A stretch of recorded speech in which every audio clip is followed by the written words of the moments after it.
You are being tested, not once, not twice, but constantly. These are not written exams, nor are they announced with fanfare. These are quiet trials of your soul. They come in the form of subtle disapproval, unexpected silence, questions laced with emotion, or moments of conflict designed not to destroy you, but to reveal you. Women, whether they are conscious of it or not, test men because they must. It is an instinct older than civilization.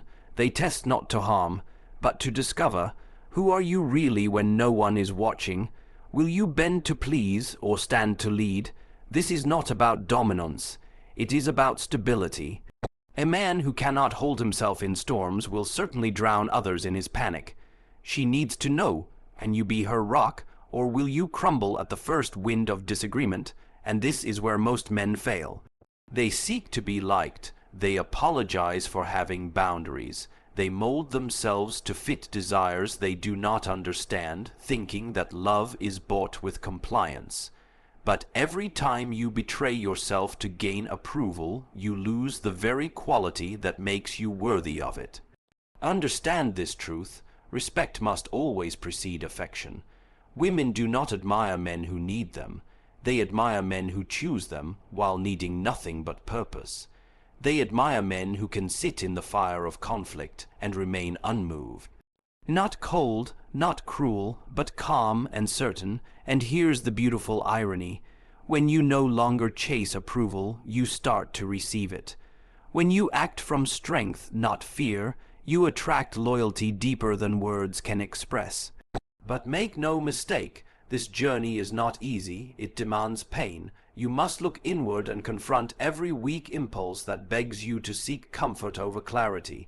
You must train your emotions not to be suppressed, but to be governed. You must become the master of your mind, because if you are not, you will forever be the servant of hers. Human behavior, at its core, is a dance of power and perception. No interaction is ever truly neutral, and no relationship is free from the subtle negotiation of value and control. This is especially true in the dynamic between men and women, where much of what is felt is unspoken and what is tested is never declared. Women do not walk around with clipboards explicitly grading men on strength, presence, or clarity.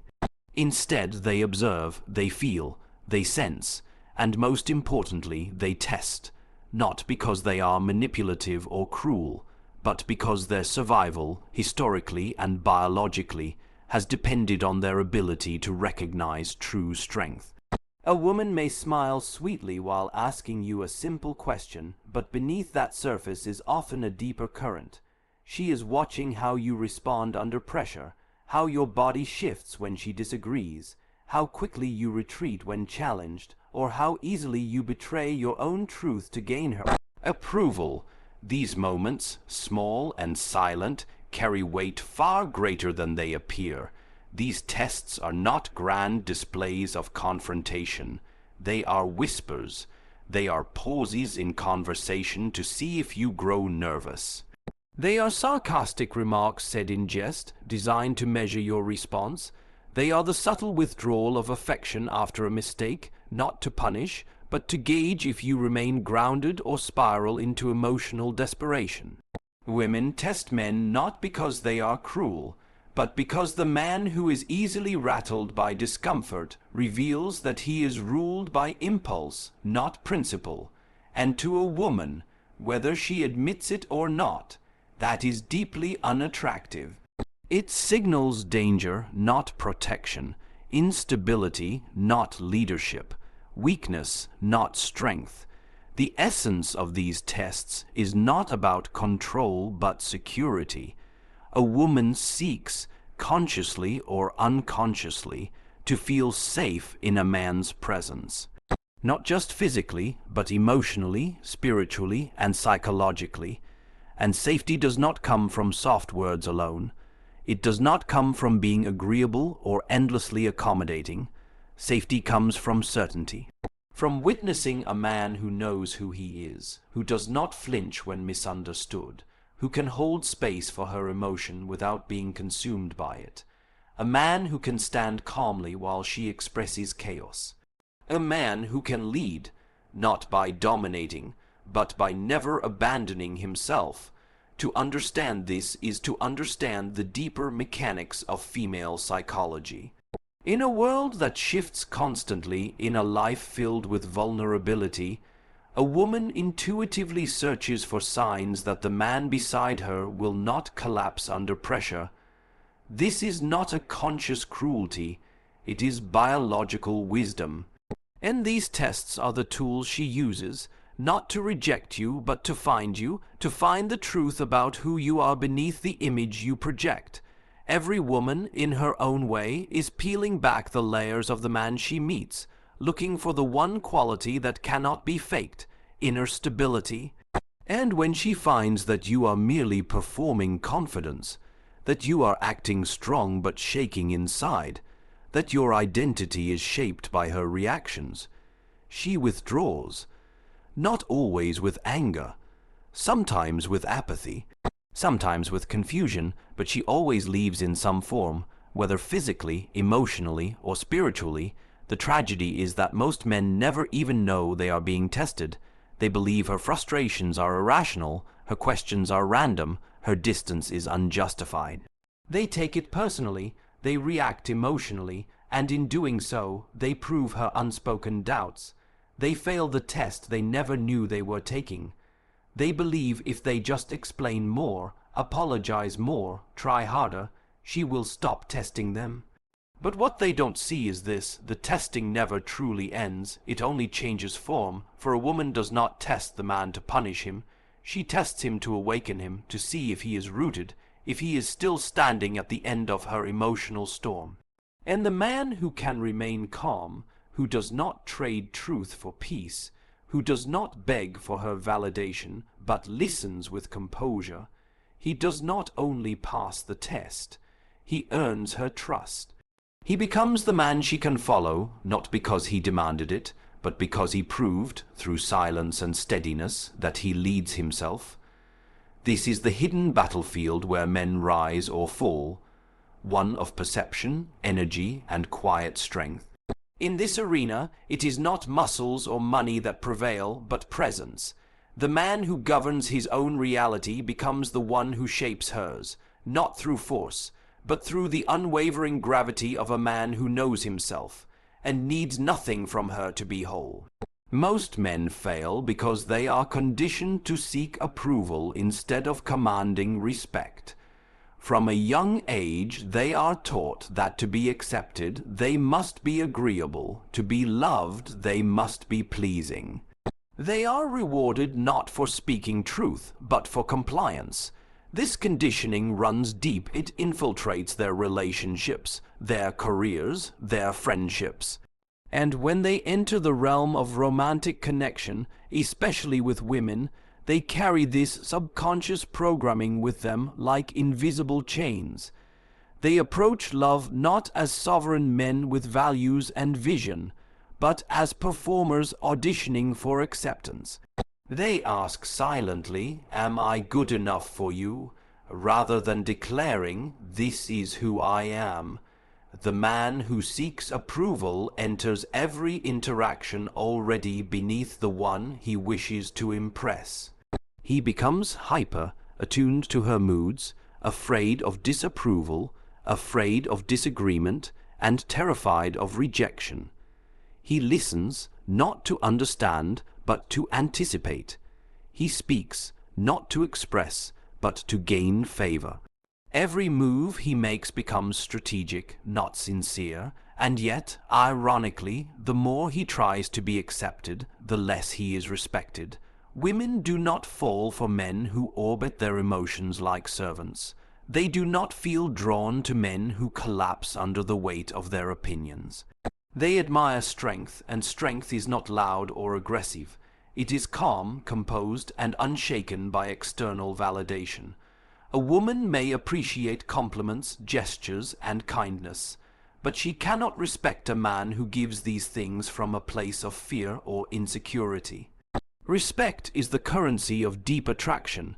It is not earned through charm alone, but through consistency, boundaries, and emotional self-mastery. And this is where most men unravel. When a woman challenges them, criticizes them, or even withdraws, they panic. They see it as a threat rather than a test. They over-explain. They apologize for things they don't even believe were wrong. They change their opinions to avoid conflict. And in doing so, they unconsciously train her to lose trust in them. Because a woman cannot trust a man who is willing to betray himself just to keep her close. She may appreciate the comfort in the moment, but her deeper instincts will whisper, "This is not a man who can hold me," and she will begin to pull away, not to punish him, but because her soul does not feel safe under his emotional volatility. The truth is harsh, but necessary. Most men today are more focused on being liked than being respected. They want to be seen as nice, understanding, agreeable, but in the process they become forgettable. They blur into the background of every other man who catered too much and stood for too little. They become replaceable not because they lacked value, but because they never had the courage to show it without apology. Approval seeking is, at its root, a form of self-abandonment, and no one, man or woman, can love someone who does not respect himself enough to stand alone. A man's value is not in how much he bends, but in what he refuses to bend on.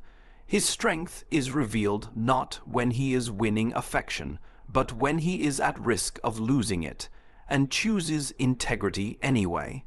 The woman who truly desires a man does not want a puppet she can control. She wants a mirror that reflects back the best version of herself, a pillar that doesn't collapse when she leans too hard. But if a man gives up his center in exchange for closeness, he will always live in fear. Fear of loss, fear of being exposed, fear of not being enough. And that fear will leak into every word he says, every gesture he makes, until eventually she can no longer respect the man she once desired. To lead in love is not to dominate, it is to own your presence fully, to be so rooted in who you are that her emotions, while acknowledged and understood, do not control your reality. It is to offer love without condition, but never at the expense of your truth. The man who is led by principle rather than persuasion is rare, and therefore unforgettable.